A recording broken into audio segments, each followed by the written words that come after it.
দরুদ সালাম বর্ষিত হোক যিনি মানবতার মুক্তির দূত, মানবতার মুক্তির দিশারি, মানবতার মুক্তির কান্ডারি, সাইয়্যিদুল মুরসালিন খাতামান নবীন আশরাফুল আম্বিয়া। আমরা সকলে করছি সাল্লাল্লাহু আলাইহি ওয়াসাল্লাম। সম্মানিত প্রিয় হাজিরিন, আমি সূরা বাকারা থেকে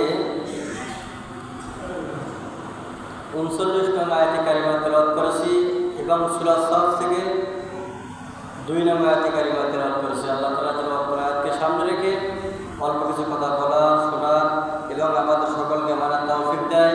আমরা সকলে করছি আল্লাহুম্মা আমিন। সম্মানিত প্রিয় হাজিরিন,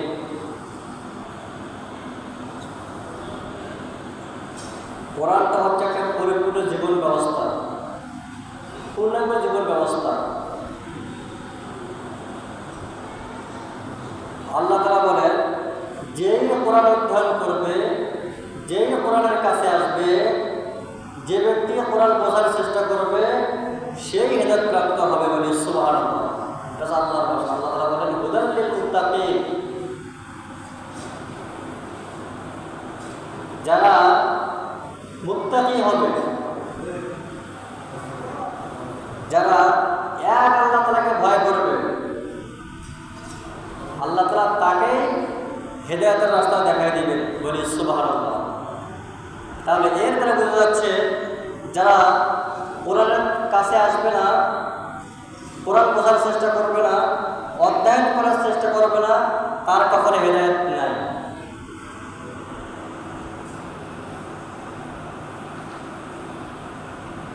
আল্লাহ তাআলা তার বান্দাকে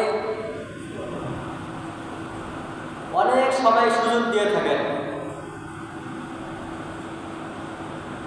কিরকম সুযোগ? শয়তান সারাদিন সারারাত ধোঁকা দেবে, আল্লাহর আনিত বিধান থেকে, আল্লাহর গোলামি থেকে শয়তান বিরত রাখবে। কিন্তু আল্লাহ তাআলা বলেন, আমার বান্দা যদি একবার আমি আল্লাহ তাআলাকে রব করে ঘোষণা দিয়ে তাওবা ইস্তেগফার করে, তাহলে আমি আল্লাহ রাব্বুল আলামিন বান্দার জীবনের সমস্ত গুনাহ খাতাগুলো মাফ করে দেব বলে সুবহানাল্লাহ। আল্লাহ তাআলা বলেন, বান্দা যদি একেবারে গুমরাহির মধ্যে নিমজ্জিত হয়ে যায়, গুনাহের মধ্যে নিমজ্জিত হয়ে যায়, কুফরের মধ্যে নিমজ্জিত হয়ে যায়, শিরকের মধ্যে নিমজ্জিত হয়ে যায়, তখন আল্লাহ তাআলা বলেন, খাতামাল্লাহু আলা কুলুবিহিম, যখন সীমালঙ্ঘন হয়ে যায়, সীমা অতিক্রম হয়ে যায়, তখন আল্লাহ রাব্বুল আলামিন ওই বান্দাকে খাতাম করে দেয়, তার অন্তরটাকে কলম মেরে দেয়, তালাবদ্ধ করে দেয়। কারণ তার সীমালঙ্ঘনের যে একটা দিক, এটা অতিক্রম হয়ে গিয়েছে। আল্লাহ রাব্বুল আলামিন তখন কি করেন? খাতামাল্লাহু আলা কুলুবিহিম, তখন বান্দার অন্তরে কি লাগে দেয়? কলবটাকে তালাবদ্ধ করে দেয়, কলবটা বন্ধ করে দেয়, যার কারণে ওই ব্যক্তি হেদায়েতের রাস্তা খুঁজে পায় না। সম্মানিত প্রিয় হাজিরিন, কাজেই হেদায়েতের রাস্তা হচ্ছে আল্লাহর হাতে, হেদায়েতটা হচ্ছে আল্লাহর হাতে, এটা কাউকে দেওয়া হয় নাই। সুতরাং আমাদেরকে হেদায়েত চাইতে হবে আল্লাহর কাছে। যদি আমরা হেদায়েত প্রাপ্ত হই, তাহলে তো আমাদের কবরটা খুলে যাবে। আর যদি আমরা আমাদের কবরে হেদায়েত না থাকে, তাহলে দুনিয়া আখিরাত দুনিয়া শেষ।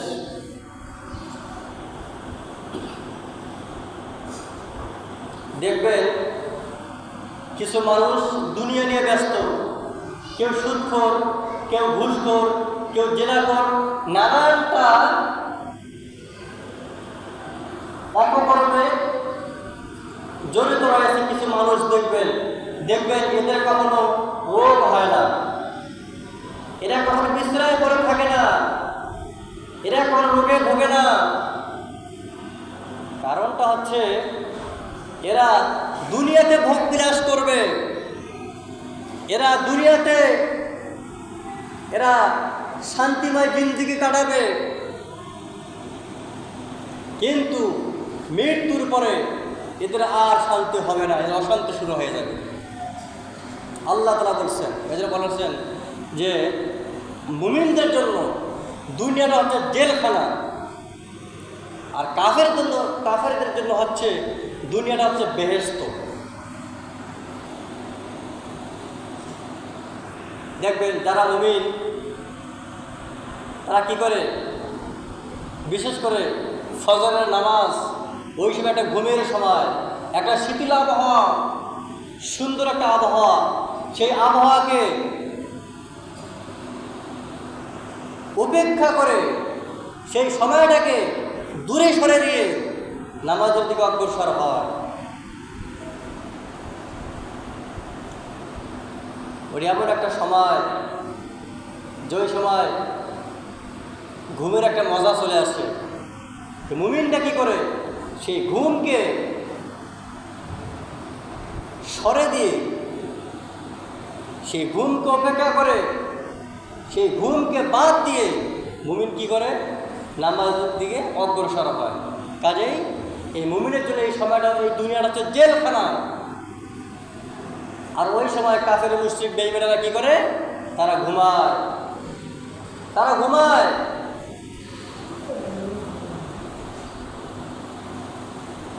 তাহলে মুমিনদের জন্য দুনিয়াটা হচ্ছে জেলখানা। মুমিনদের জন্য এই দুনিয়ায় নানান রোগ সৃষ্টি হবে, আল্লাহ তাআলা পরীক্ষা করবে। আপনার রোগ লেগেই থাকবে, আপনার অশান্তি লেগেই থাকবে, আপনার দুঃখ দুর্দশা লেগেই থাকবে। যে আপনি মুমিন হন, কিন্তু মৃত্যুর পরে আর আপনার কোনো দুঃখ দুর্দশা থাকবে না, বলি সুবহানাল্লাহ। আল্লাহ তাআলা বলেন যে ওয়ালা খাউফুন আলাইহিম ওয়ালা হুম ইয়াহজানুন, যারা মুমিন হবে মৃত্যুর পরে তার কোনো ভয় থাকবে না, তার কোনো চিন্তাও থাকবে না, বলি সুবহানাল্লাহ। আর যারা বেঈমান হবে, যারা কাফের হবে, মুশরিক হবে, এরা এই দুনিয়াতে ভোগ বিলাস করবে, শান্তিময় জিন্দেগি কাটাবে, কিন্তু মৃত্যুর পরে এরা অনন্তকাল সময়ের জন্য অশান্তিতে ভুগবে। কাজেই এই সামান্য জিন্দেগি পেয়ে আমরা শান্তিতে কাটাবো না, আমাদের অশান্তি হোক, কিন্তু মৃত্যুর পরে যেন অশান্তি না হয়, ঠিক কিনা?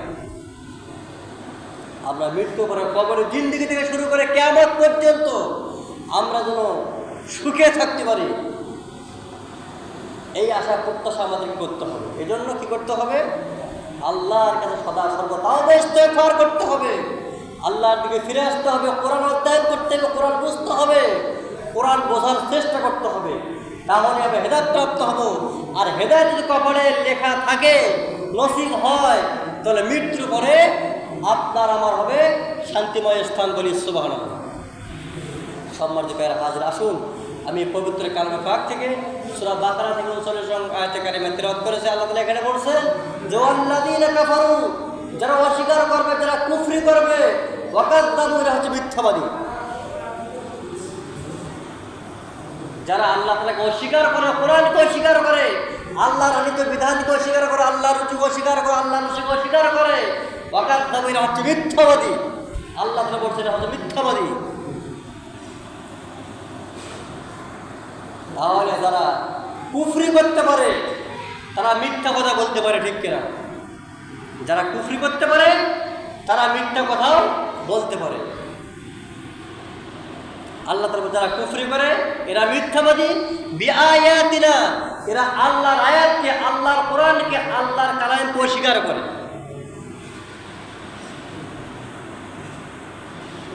তাহলে যদি আল্লাহ তাকে অস্বীকার না করে, কোরআনকে অস্বীকার না করে, তার নামাজ কেন পড়ে না, রোজা কেন রাখে না, যাকাত কেন দেয় না, হজ্জের সমর্থ থাকার পর হজ কেন করে না? কারণটা হচ্ছে এই ব্যক্তি আল্লাহ তাকে স্বীকার করে না। যদি আল্লাহ তাকে একক বলে স্বীকারোক্তি দিত, এক আল্লাহর উপর ভরসা করত, এক আল্লাহর উপর ঈমান রাখত, তাহলে এই ব্যক্তি প্রতিদিন নামাজ ছেড়ে দিত না, রোজা ছাড়তো না, কোরআন তেলাওয়াত ছাড়তো না, কোরআনের বিধান ছাড়তো না, আল্লাহর থেকে কখনো আল্লাহর সাথে কোনো বিচ্ছিন্ন হতো না। আল্লাহ তাআলা বলছেন যে ওয়াতাসিমু বিহাবলিল্লাহি জামিআন ওয়া লা তাফাররাকু, তোমরা আমার রশি থেকে, আমার আনিত বিধান থেকে, আমার রুজু থেকে, আমার কল্যাণ থেকে তোমরা পরস্পর বিচ্ছিন্ন হয়। তাহলে বিচ্ছিন্ন কারা হতে পারে? যারা কুফরি মতবাদ করে, যারা কুফরি করে, যারা আল্লাহকে অস্বীকার করে, যারা কোরআনকে অস্বীকার করে, এরাই কিন্তু পরস্পর বিচ্ছিন্ন হতে পারে। তারা মুমিন কখনো বিচ্ছিন্ন হতে পারে না। মুমিন কি করবে? আল্লাহর দেওয়ানিত বিধানকে আল্লাহর জমিনে প্রতিষ্ঠিত হওয়ার জন্য প্রাণপণ চেষ্টা করবে। আল্লাহর জমিনে আল্লাহর কোরআন বাস্তবায়ন হোক, মুমিন প্রাণপণ চেষ্টা করবে। নিজের জীবন দিয়ে আমরা প্রাণপণ চেষ্টা করবে, নিজের জীবন বিলীন করে দিবে, কিন্তু আল্লাহর বিধান থেকে এক ইঞ্চি পিছপা হবে না। ঠিক কিনা? কারা পিছপা হতে পারে? কারা আল্লাহর বিধান থেকে কারা পিছপা হতে পারে? যারা কুফরি করে, যারা অস্বীকার করে, যারা আল্লাহকে অস্বীকার করে, কোরআনকে অস্বীকার করে, একমাত্র এরা আল্লাহর দিন থেকে, আল্লাহর বিধান থেকে, আল্লাহর বিধান থেকে, আল্লাহর থেকে পিছপা হতে পারে। তাছাড়া মুমিন কখনো আল্লাহর থেকে পিছপা হতে পারে না। সম্মানিত হাজরিন, এখানে বলা ওয়াকাযযাবু বিআয়াতিনা, যারা কুফরি করে এরা মিথ্যা কথা বলতে পারে। সুতরাং আমাদের সমাজে মিথ্যা আছে না নাই? বলেন মিথ্যা আছে না নাই? মিথ্যা সব থেকে বেশি চলছে। এই মিথ্যা আশ্রয় দিয়ে, মিথ্যার পায়তারা দিয়ে, মিথ্যার প্ররোচনা দিয়ে আজকে অসংখ্য মানুষকে ফাঁসির কাছে ঝুলাইছে। ঝুলাই নাই? মিথ্যা দিয়ে। আজকে সে প্রমাণ হচ্ছে যেটা মিথ্যা। অসংখ্য ওলামায়ে কেরামকে, যারা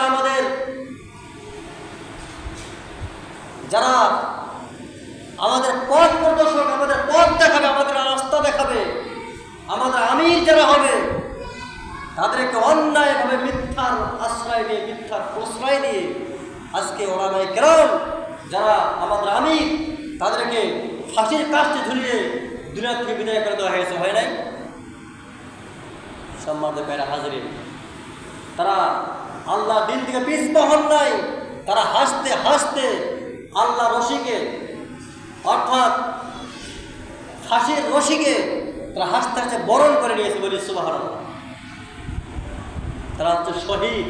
সুতরাং আমরাও আল্লাহর জমিনে আল্লাহর আনিত বিধানকে আমরা কি করে প্রতিষ্ঠা করার চেষ্টা করবো ইনশাআল্লাহ। আল্লাহ তাআলা বলেন যে ইন্নাল্লাহা ইউহিব্বুল লাযীনা ইউকাতিলুনা ফী সাবিলিহি সাফফান কাআন্নাহুম বুনিয়ানুম মারসুস, যে তোমরা শিশিরা প্রেসের মতো তোমরা ঐক্যবদ্ধ হয়ে যাও, শিশিরা প্রেসের মতো একে অপরের সঙ্গে লেগে যাও, পরস্পর বিচ্ছিন্ন না হয়ে শিশিরা প্রেসের মতো ঐক্যবদ্ধ হয়ে তোমরা কি করো? আল্লাহর জন্য আল্লাহ দিন বাস্তবায়ন করার চেষ্টা করো। কার কথা? আল্লাহ তাআলার কথা। সুতরাং যদি আমরা শিশিরা প্রেসের মতো ঐক্যবদ্ধ হয়ে আল্লাহর জন্য আল্লাহ দিন বাস্তবায়ন করতে পারি, যারা আল্লাহর জন্য আল্লাহ দিন বাস্তবায়ন করতে গিয়া ফাঁসির কাছে ঝুলিয়ে শাহাদাত বরণ করেছেন, আল্লাহ রাব্বুল আলামিন আমাদেরকেও, যদি আমাদের ইচ্ছা তামান্না থাকে, তাহলে তাদের সঙ্গে আল্লাহ রাব্বুল আলামিন আমাদেরকে শহীদের মর্যাদা আল্লাহ রাব্বুল আলামিন আমাদেরকে দিবেন বলে সুবহানাল্লাহ। কিন্তু আমাদের তামান্না আকাঙ্ক্ষা থাকতে হবে যে আমি আমাদের শক্তি দিয়ে, আমি আমার জীবন দিয়ে, আমি আমার সময় দিয়ে আল্লাহর জমিন আল্লাহ দিন বাস্তবায়ন করার চেষ্টা করবো ইনশাআল্লাহ। এইরকম ইচ্ছা যদি আমরা নিতে পারি, তাহলে কিয়ামতের ময়দানে আল্লাহ রাব্বুল আলামিন আমাদের গাজী বানিয়ে, আল্লাহ রাব্বুল আলামিন আমাদের জীবনের সমস্ত গুনাহ খাতাগুলো মাফ করে দিয়ে আল্লাহ রাব্বুল আলামিন আমাদের জান্নাতের মালিক বানিয়ে দিবেন বলে সুবহানাল্লাহ।